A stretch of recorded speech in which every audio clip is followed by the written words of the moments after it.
Жақсы, екінші топ болды. Оқи қойыңдар.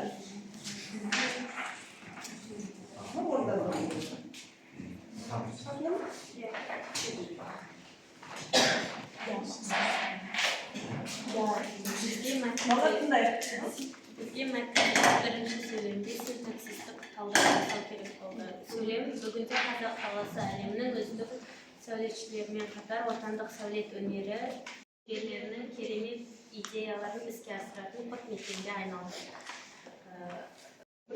Бүгінде дегенде Баяндауыштан бастайық.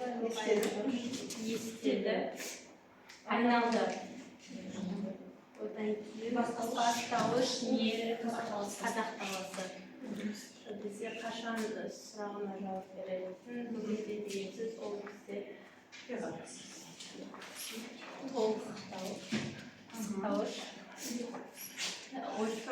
отандық сәулет өнері шеберлерінің ненің сұрағына жауап береді, ол бізде анықтауыш.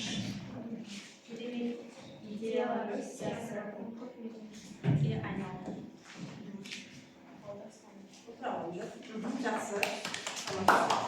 Келесі. Айтылтай.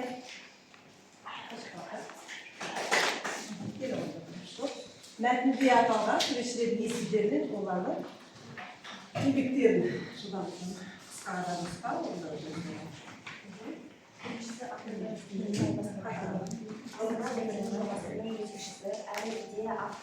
Оның еңбектері Алматыдағы Силквей сауда орталығы, Алматы мен Бішкек қалаларындағы көптеген тұрғын үйлер сәулетшісі болады.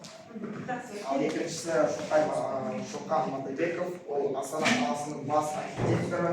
Оның танымал сәулет нысандары Клей Қобыз сарайы салған, министрлік темірге және Шабыт шығармашылық сарайын салған архитектор. Үшінші Сұлтанбеков, Алматы қаласының бас сәулетшісі, Алматы қаласының орталық мешіті, Алматы әуежайы, Нұрлы көпфункционалды кешені, Жамбыл Жабаев пен Абылайхан ескерткіштері, Қазақстан Республикасы президентінің резиденциясы атында.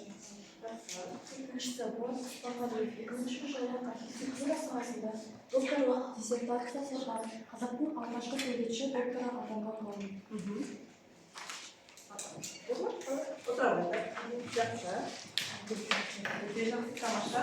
Келесі тобы дизайнерден болды.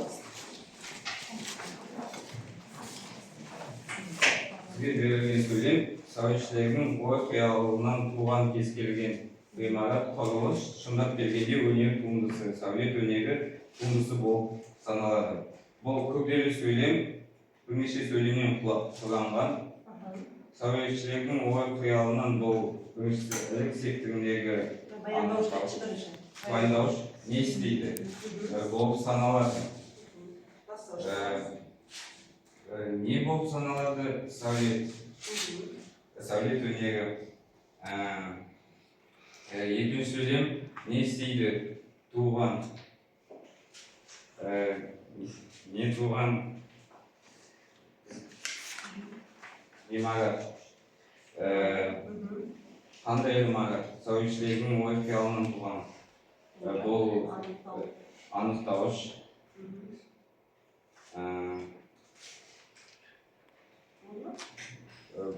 Ғимарат құрылыс бұл бір текті бастауыш болады. Не еді?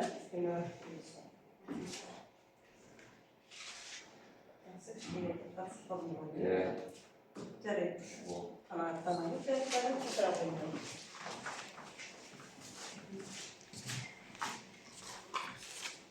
Келесі бала тапсырма, жалпылама мәліметтерге. Оқулықтағы үшінші тапсырманы қарайық бәріміз.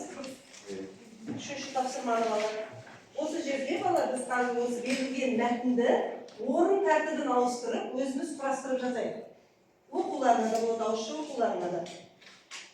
Қалай құрастырар еді орын тәртібімен, жаңа грамматикаға байланысты бұл өткен жаңа.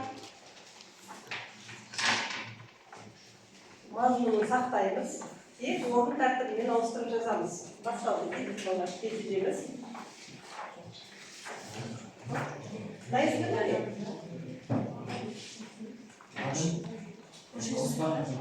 Dört tane yapalım olur. Avuşta ortadan tükeni okullarına bulur. Birinci söyleyeyim, ikinci söyleyeyim. Kitaptan okullarına bulur.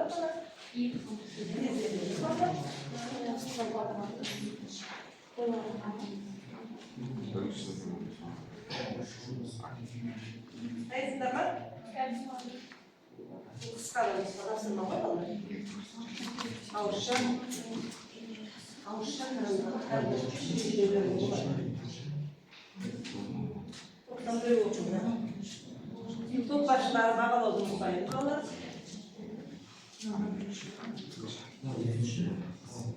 Kayıtlı olsaydı yani ayakta kalır. Yatsın. Hadi okuyor. Arxitektor болу оңай шаруа емес. Ол адам затқа қалтқысыз қызмет ететін құрметті мамандық. Екінші сөйлемді алдық. Үшінші сөйлемде оны толық меңгеруге терең білім, ерен қабілет, кемел ақыл-ой керек дегенді алдық. Төртінші сөйлем бұл мамандықты мұнша биік дәрежеге көтеруге сәулет өнерінің сенімді қызметшілері, архитекторлардың тигізген ықпалы мен сіңірген еңбектері өлшеусіз. Жақсы. Тамаша. Келесі. Оқиын. Архитектор бұл оңай шаруа емес. Оны толық меңгеру үшін терең білім, ерен қабілет, кемел ақыл-ой қажет. Бұл мамандықтың мұнша дәрежеге көтерушілер, сәулет өнерінің сенімді қызметшілері, архитекторлардың тигізген ықпалы мен сіңірген